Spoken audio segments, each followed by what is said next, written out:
Hola a todos. Bienvenidos a nuestro canal. Hoy vamos a sumergirnos en un caso que está captando la atención mundial, la sorprendente reacción de los hijos de Gene Hackman tras la muerte del legendario actor y su esposa. Una batalla legal inusual se está desarrollando, con la familia luchando para mantener en secreto información que las autoridades normalmente divulgarían. ¿Qué hay detrás de esta decisión tan controvertida y por qué los expertos jurídicos la consideran muy atípica? Si eres fan del cine o te interesan los casos que involucran a celebridades, este video es para ti. Antes de comenzar, no olvides dejar tu like, suscribirte al canal y compartirlo con amigos que también admiren el legado de este gran actor. Empecemos. La noticia del fallecimiento del renombrado actor Gene Hackman y su esposa Betsy Arakawa ha causado conmoción mundial. Pero las circunstancias que rodean sus muertes se han vuelto aún más complejas con la reciente intervención de sus hijos. Christopher, Leslie y Elizabeth Hackman han presentado una moción judicial inusual que ha sorprendido tanto a las autoridades como a la prensa, buscando impedir la divulgación de información detallada sobre la autopsia de los cuerpos de sus padres. Una medida que refleja la intensidad del dolor familiar y su deseo de proteger la memoria del legendario intérprete que conquistó Hollywood con su talento natural y versatilidad incomparable. La decisión de los hijos de Hackman de solicitar un bozal legal al sheriff de Santa Fe, Nuevo México, Adán Mendoza, ha generado asombro entre los especialistas judiciales que siguen el caso. Según lo reportado por el periódico británico The Sun, esta medida busca específicamente bloquear la divulgación de fotografías de los cuerpos y del interior de la mansión donde vivían el protagonista de Contacto en Francia y la pianista japonesa americana, creando un precedente poco común en casos mediáticos de esta magnitud y revelando la determinación de la familia por mantener un último vestigio de privacidad en medio de un caso que ha captado la atención internacional por las peculiares circunstancias que rodean estas trágicas muertes. El pedido judicial no se limita solamente a las imágenes, sino que se extiende también a los datos técnicos del informe forense, algo descrito por fuentes cercanas al caso como muy atípico y sin precedentes para casos similares en Nuevo México. Esta región no posee normalmente restricciones para fotos de autopsias, lo que hace que el movimiento de los herederos sea aún más inusitado y digno de atención especial por parte de los medios jurídicos, sugiriendo que quizás existan detalles particularmente sensibles que la familia desea mantener alejados del escrutinio público y de la potencial explotación sensacionalista que podría empañar el legado de una de las figuras más respetadas del cine americano. Una fuente judicial expresó su asombro al The Sun, afirmando categóricamente que intentar bloquear el informe completo de la autopsia es extremadamente inusual, especialmente considerando que normalmente estas preocupaciones no surgen en casos regulares, pero aparecen frecuentemente cuando involucran a celebridades de alto perfil como Hackman. La misma fuente destacó la extrañeza particular en relación al pedido de restricción del informe en sí, además de las fotografías, comentando que intentar bloquear el informe de la autopsia es muy atípico. No es algo que haya visto antes, lo que alimenta las especulaciones sobre los verdaderos motivos detrás de esta solicitud sin precedentes en el sistema judicial de Nuevo México. El Tribunal de Santa Fe ha concedido una orden de restricción temporal que prohíbe a la oficina del sheriff publicar imágenes y videos de los cuerpos de Hackman y Arakawa, de su perro, y del interior de su residencia. Una victoria preliminar para los hijos del actor que buscan controlar cuidadosamente la narrativa sobre los últimos momentos de sus padres. Esta decisión judicial permanecerá en vigor por lo menos hasta el 31 de marzo. Fecha marcada para una audiencia que promete traer nuevos desarrollos para este caso que continúa cautivando la atención pública y generando debate sobre los límites entre el derecho a la información y el respeto a la dignidad póstuma de las figuras públicas. En juego no está solamente la privacidad y dignidad póstuma de la pareja, sino también cuestiones patrimoniales significativas, ya que la fortuna estimada de Gene Hackman alcanza aproximadamente $80 millones. Una suma considerable que ahora será objeto de un proceso sucesorio que podría complicarse aún más dependiendo de las circunstancias exactas y la cronología de los fallecimientos. El control sobre la narrativa de sus muertes y la preservación de su intimidad incluso después del fallecimiento parecen ser prioridades absolutas para los hijos del actor, quienes buscan proteger el legado de su padre de posibles especulaciones morbosas o interpretaciones sensacionalistas que podrían surgir de la divulgación completa de los informes forenses. Los hijos del actor demuestran preocupación no solamente por la preservación de la dignidad de sus padres, sino también por el impacto que imágenes gráficas podrían tener sobre la memoria colectiva de uno de los actores más respetados de Hollywood. Gene Hackman, ganador de 2 premios Oscar por sus interpretaciones en Contacto en Francia y Sin Perdón, construyó a lo largo de décadas una carrera ejemplar caracterizada por su intensidad interpretativa y su capacidad para transformarse en personajes complejos y multidimensionales. Un legado artístico que sus herederos parecen determinados a proteger de sensacionalismos mediáticos que podrían desviar la atención de su extraordinaria contribución al séptimo arte. La decisión judicial levanta importantes cuestionamientos sobre el equilibrio entre el interés público, el derecho a la información y la privacidad de las familias en duelo,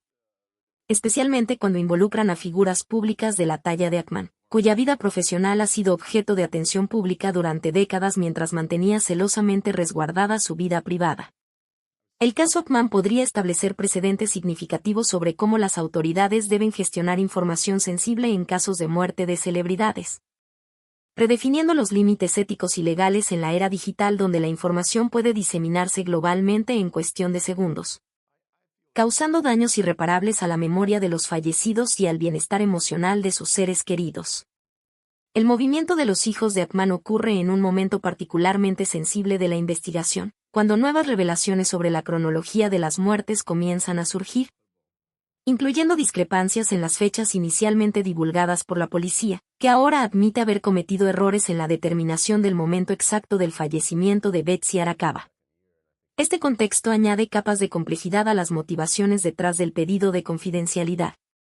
sugiriendo preocupaciones que van más allá de la simple preservación de la privacidad y que podrían estar relacionadas con interrogantes aún no resueltas sobre las circunstancias exactas que rodearon estas muertes ocurridas en la intimidad de su hogar en Santa Fe. A medida que se aproxima la fecha de la audiencia del 31 de marzo, crece la expectativa por esclarecimiento sobre este caso trágico que unió el fallecimiento de un ícono del cine americano y su esposa en circunstancias que continúan intrigando al público y a la prensa internacional. La batalla legal iniciada por los hijos de Hackman representa apenas un capítulo de una historia cuyos desarrollos prometen revelar mucho sobre los valores contemporáneos relativos a la privacidad, la celebridad y la muerte.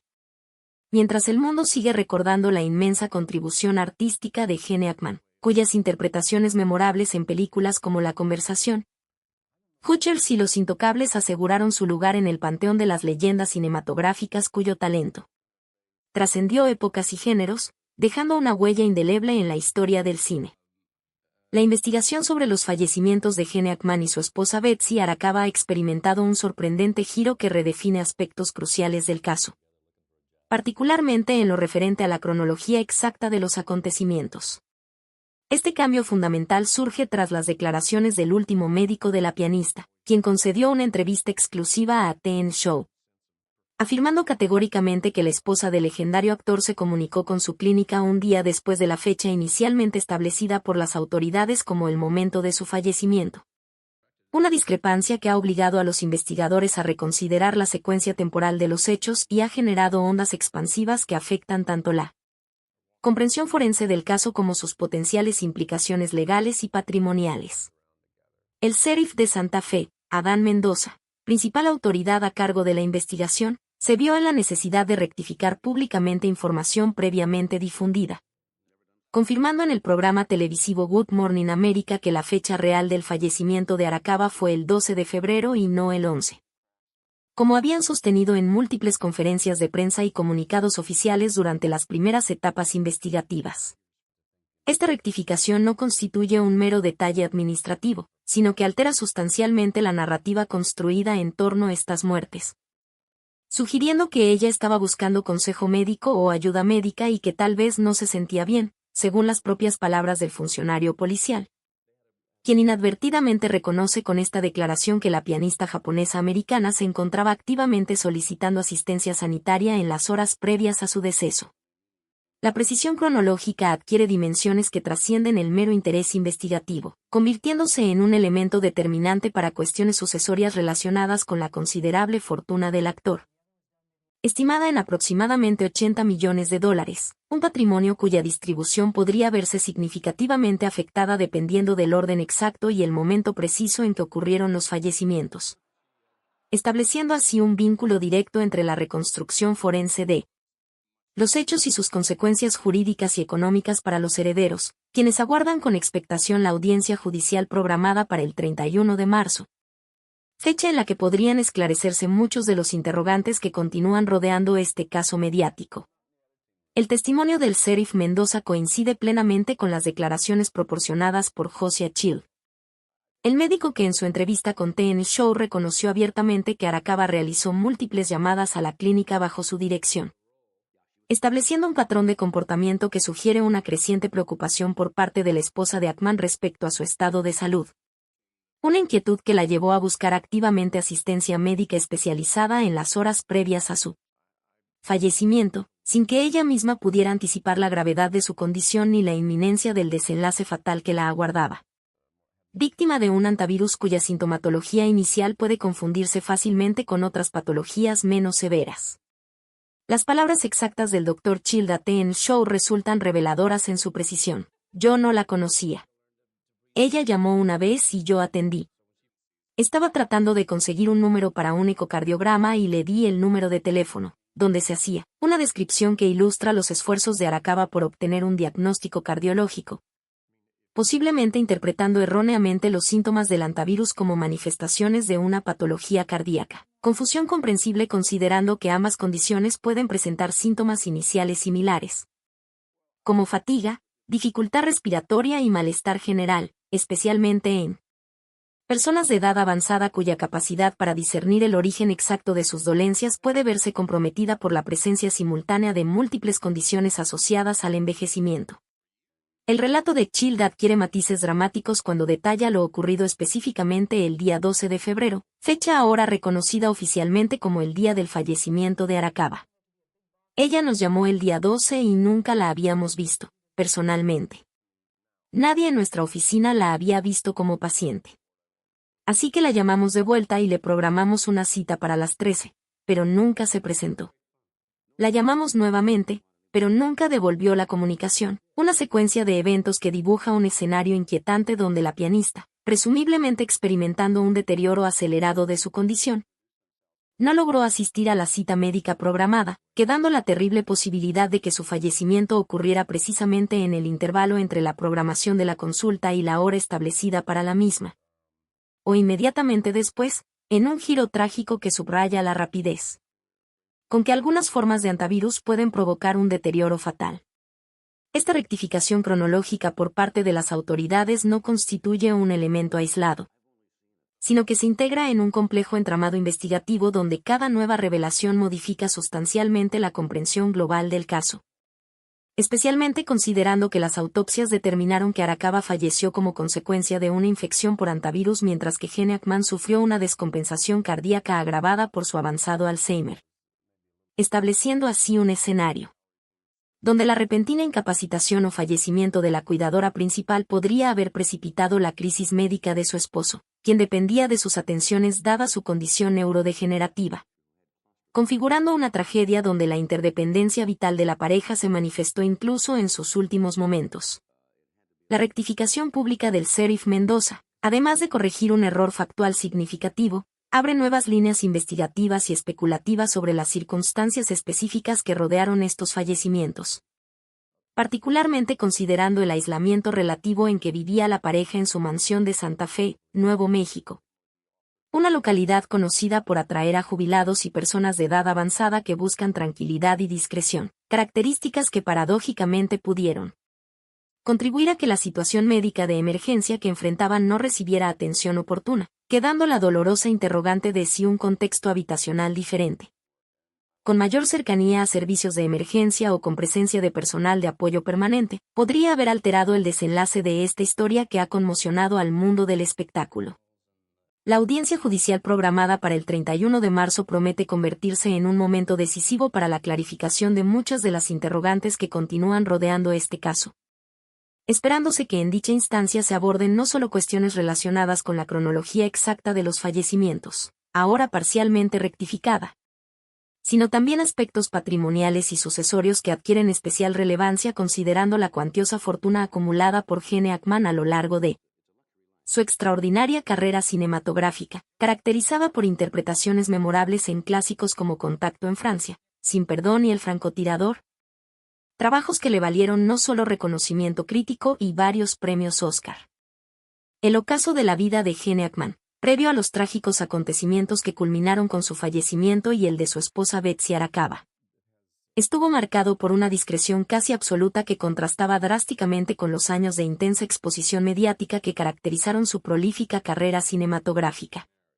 Tras anunciar oficialmente su retiro de la actuación en 2004, después de su participación en la comedia Bienvenido a Mooseport,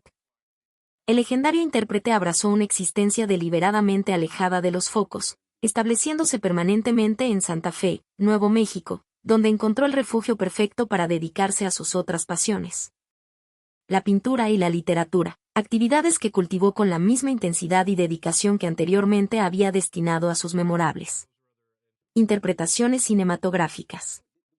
La decisión de Hackman de apartarse completamente de la industria que lo consagró como uno de los actores más versátiles y respetados de su generación no fue repentina ni caprichosa, sino el resultado de una reflexión profunda sobre las prioridades en la etapa final de su vida. En una de sus escasas entrevistas posteriores a su retiro, concedida al periódico New México, el ganador de 2 premios Oscar confesó: "No extraño la actuación en absoluto. Me siento aliviado de no tener que ponerme frente a una cámara nunca más". Palabras que revelaban una paz interior alcanzada tras décadas de intenso trabajo y la presión constante de mantener el extraordinario nivel interpretativo que lo caracterizaba. Una exigencia autoimpuesta que le valió el reconocimiento unánime de crítica, público y colegas durante su extensísima filmografía. La mansión de Santa Fe, convertida ahora en escenario de la tragedia final, representaba para Hackman y Arakawa mucho más que una simple residencia. Era el espacio vital donde habían construido meticulosamente un universo íntimo y protegido, alejado de las exigencias y expectativas de Hollywood. El actor, quien a lo largo de su carrera había dado vida a personajes icónicos como Popeye Doyle en Contacto en Francia, Lex Luthor en la saga Superman o el sheriff Little Bill Daggett en Sin Perdón, dedicaba sus días a la escritura de novelas históricas, un género que le apasionaba particularmente y en el que logró publicar varios títulos con notable éxito comercial y crítico, demostrando que su capacidad narrativa trascendía la interpretación y se manifestaba también en la creación literaria. La relación entre Gene Hackman y Betsy Arakawa, iniciada en 1991 tras el divorcio del actor de su primera esposa Faye Maltese, constituía el eje emocional sobre el que se sustentaba esta etapa de retiro voluntario. La pianista japonesa-americana, 30 años menor que el actor, había sido una influencia determinante en la transformación de Hackman, quien bajo su orientación adoptó hábitos más saludables, abandonó el consumo de cigarrillos y modificó sustancialmente su alimentación. Cambios que presumiblemente contribuyeron a prolongar significativamente su calidad de vida durante los años posteriores a su alejamiento de las cámaras, permitiéndole disfrutar de esa tranquilidad ansiada que tanto valoraba. Tras décadas de intenso trabajo cinematográfico. Sin embargo, la aparición de los primeros síntomas del Alzheimer, enfermedad neurodegenerativa que gradualmente fue erosionando las capacidades cognitivas de Hackman, introdujo un elemento profundamente disruptivo en esta existencia cuidadosamente planificada. Según fuentes cercanas a la familia, consultadas por la revista Variety pero que han preferido mantener el anonimato, los primeros indicios de deterioro cognitivo comenzaron a manifestarse aproximadamente 5 años antes de su fallecimiento, iniciando un proceso doloroso tanto para el actor como para su entorno más cercano. Especialmente para Betsy, quien paulatinamente fue asumiendo el rol de cuidadora principal mientras observaba impotente como la brillante mente que había dado vida a personajes inolvidables se desdibujaba progresivamente bajo los efectos implacables de la enfermedad. La naturaleza particularmente cruel del Alzheimer, que preserva durante las etapas iniciales la conciencia del propio deterioro, debió resultar especialmente dolorosa para alguien como Hackman, reconocido por su agudeza intelectual y su extraordinaria capacidad analítica, cualidades que aplicaba tanto a la construcción de sus personajes como a su vida cotidiana. Este periodo de conciencia parcial, donde el actor probablemente percibía con claridad la pérdida gradual de facultades que había atesorado durante toda su vida,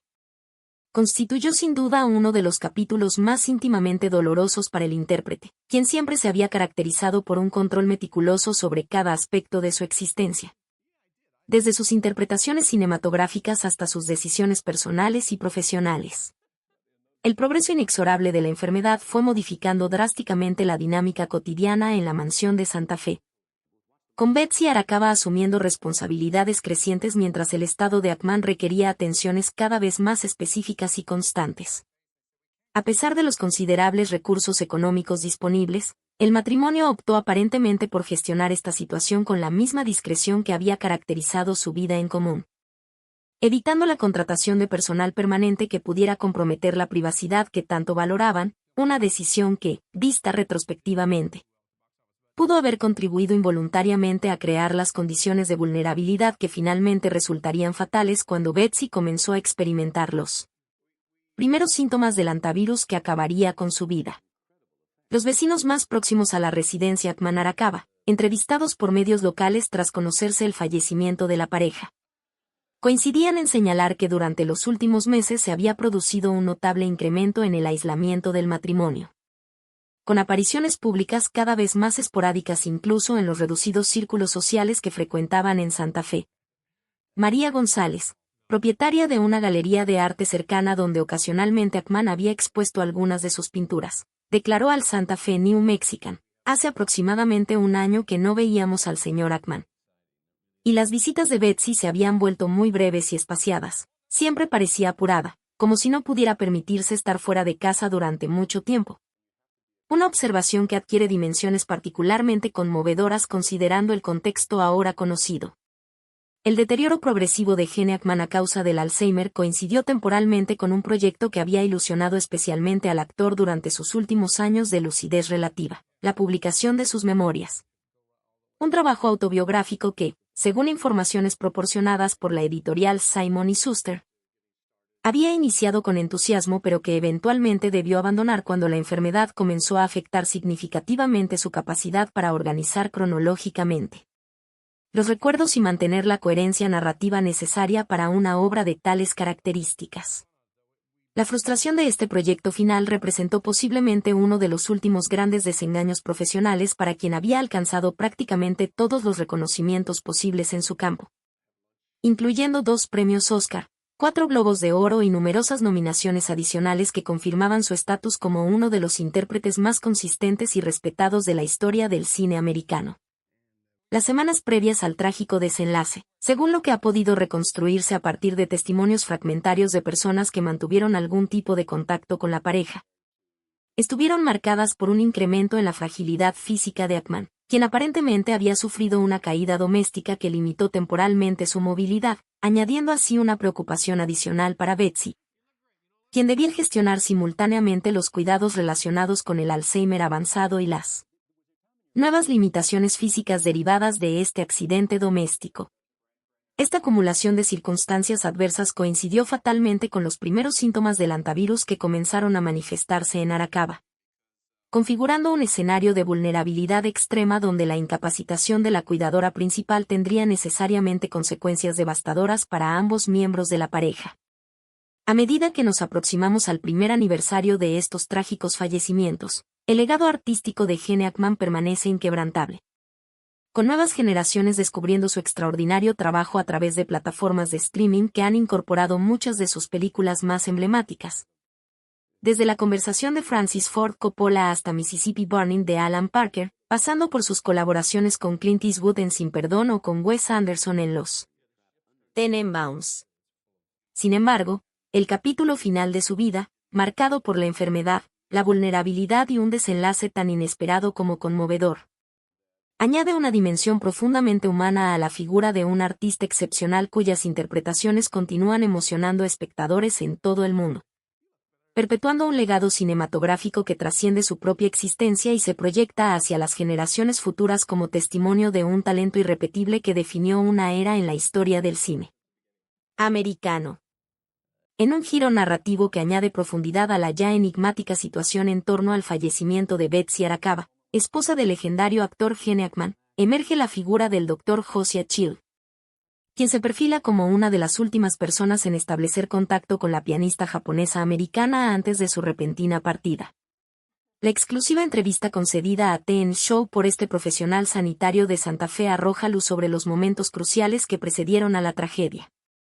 ofreciendo un testimonio que podría resultar determinante para la reconstrucción cronológica de los acontecimientos que derivaron en la pérdida del matrimonio, cuyas circunstancias continúan siendo objeto de minucioso escrutinio por parte de investigadores, medios de comunicación y el público en general que sigue con interés cada nuevo desarrollo de este inquietante caso. La revelación del Dr. Chill cobra especial relevancia considerando que las autopsias realizadas determinaron que Arakawa habría contraído hantavirus, una enfermedad zoonótica potencialmente letal transmitida principalmente por roedores, mientras que Gene Hackman habría sufrido una descompensación cardíaca, posiblemente precipitada por el avanzado Alzheimer que padecía desde hace algunos años y que lo había mantenido alejado de la esfera pública, estableciendo así un escenario complejo donde la concatenación de eventos médicos adversos culminó en el fallecimiento de ambos cónyuges en la intimidad de su residencia de Santa Fe, lejos de los focos mediáticos que durante décadas iluminaron la carrera del intérprete de Superman y el francotirador, pero generando paradójicamente más atención mediática que muchas de sus películas más aclamadas durante los últimos años de su retiro voluntario de la industria cinematográfica. Las declaraciones del médico Josiah Chill representan una pieza fundamental en el rompecabezas cronológico que las autoridades intentan reconstruir, particularmente considerando las discrepancias detectadas en torno a las fechas exactas de los fallecimientos. Un elemento crucial no solo para la clarificación de los hechos desde una perspectiva forense, sino también para la determinación de aspectos sucesorios relacionados con el cuantioso patrimonio del actor, estimado en aproximadamente $80 millones, cuya distribución podría verse afectada por el orden exacto y la temporalidad precisa de los decesos, añadiendo una dimensión económica y legal a un caso ya de por sí complejo desde la perspectiva humana y médica. La figura de Josiah Chill emerge como particularmente interesante no solo por su condición de último interlocutor médico de Arakawa, sino también por su filosofía profesional, desarrollada tras una experiencia transformadora durante la pandemia de COVID-19 que lo llevó a replantearse completamente su aproximación a la medicina y a la relación médico-paciente, abandonando parcialmente la frenética dinámica de la medicina de emergencia para adoptar un enfoque más holístico y comprensivo. Precisamente el tipo de atención que aparentemente buscaba Betsy Arakawa en sus momentos finales, cuando los síntomas de la enfermedad que acabaría con su vida comenzaban presumiblemente a manifestarse con creciente intensidad en su organismo, sin que ella pudiera anticipar el trágico desenlace que la esperaba. Santa Fe, enclave predilecto para jubilados y personas de edad avanzada que buscan la tranquilidad de Nuevo México para disfrutar de sus años dorados, constituye el escenario perfecto para comprender la dinámica de atención médica que rodeaba a la pareja Hackman-Arakawa, residentes de una mansión en esta localidad caracterizada por su parsimonia y su ritmo pausado. Atributos que atraen precisamente a figuras públicas como el actor galardonado, quien tras décadas de intensa actividad cinematográfica había optado por este retiro discreto junto a su esposa pianista, lejos del bullicio hollywoodiense y de la presión mediática constante, buscando quizás en este entorno la privacidad que ahora sus hijos intentan preservar a través de medidas legales excepcionales tras su fallecimiento. El testimonio del Dr. Chill, especializado tanto en medicina de emergencia como en pediatría durante décadas, adquiere matices reveladores cuando describe la transformación profesional que experimentó tras su contagio de COVID-19, un evento que marcó un antes y un después en su carrera. Cuando enfermé al principio de la pandemia, ese ritmo de vida acelerado terminó abruptamente. No solo mi salud física se vio comprometida, sino que también me volví emocionalmente frágil, confesó el médico en su página web personal, exponiendo una vulnerabilidad que modificó profundamente su concepción de la práctica médica y lo condujo hacia un enfoque más comprensivo y menos mecanicista. Características que posiblemente Betsy Arakawa valoraba cuando intentó concertar una cita con él, buscando quizás una aproximación más humana y menos tecnocrática a los síntomas que experimentaba. La filosofía profesional del Dr. Chill, quien en su propia web personal detalla su inclinación por adoptar un enfoque estratégico optimista hacia la salud y el futuro de sus pacientes, incluyendo una comprensión que va más allá de sus afecciones, implica considerar sus personalidades y experiencias de vida únicas, e integrarlas con técnicas metabólicas, genéticas y de imagenología de vanguardia para obtener una visión que abarca desde el nivel molecular hasta el personal, constituye precisamente el tipo de atención integral y personalizada que muchos pacientes con condiciones complejas o inquietantes buscan en momentos de incertidumbre médica, sugiriendo que Arakawa posiblemente experimentando síntomas preocupantes cuya etiología desconocía. Intentaba acceder a un diagnóstico más comprensivo que el que ofrecen las consultas médicas convencionales, evidenciando una preocupación por su salud que desafortunadamente no pudo ser atendida a tiempo. Las declaraciones del médico a TN Show sobre su interacción con Betsy Arakawa resultan particularmente reveladoras cuando afirma categóricamente: "Yo no la conocía. Ella llamó una vez y yo atendí. Estaba tratando de conseguir un número para un ecocardiograma y le di el número de teléfono, donde se hacía", palabras que indican que la esposa del actor estaba activamente buscando atención especializada cardiológica. Un detalle significativo considerando que los síntomas del hantavirus pueden inicialmente confundirse con otras patologías, incluyendo afecciones cardíacas, sugiriendo que Arakawa estaba experimentando manifestaciones físicas lo suficientemente preocupantes como para buscar un estudio diagnóstico específico, pero sin identificar correctamente la verdadera naturaleza de su padecimiento, una confusión comprensible dado lo inusual de la enfermedad que finalmente acabaría con su vida. El testimonio del Dr. Chill representa apenas el inicio de un minucioso proceso de reconstrucción cronológica que promete revelar nuevos detalles sobre los momentos finales de la pareja Ackman-Arakawa, especialmente considerando las discrepancias detectadas en las fechas inicialmente proporcionadas por las autoridades. Y así llegamos al final de nuestro análisis sobre esta inusual batalla legal iniciada por los hijos de Gene Hackman. Como hemos visto, esto no es solo una cuestión de privacidad, sino que también involucra aspectos patrimoniales significativos, considerando la fortuna estimada de $80 millones dejada por el actor. La audiencia programada para el 31 de marzo promete traer nuevos acontecimientos para este caso que continúa intrigando a fans y especialistas. ¿Qué opinan ustedes? Comenten abajo si están de acuerdo con la decisión de la familia de proteger la imagen del actor o si creen que hay algo más detrás de esta solicitud de confidencialidad. No olviden dejar su like, suscribirse al canal y activar las notificaciones para seguir nuestra cobertura exclusiva de la audiencia que se realizará próximamente. Muchas gracias por ver y nos encontramos en el próximo video.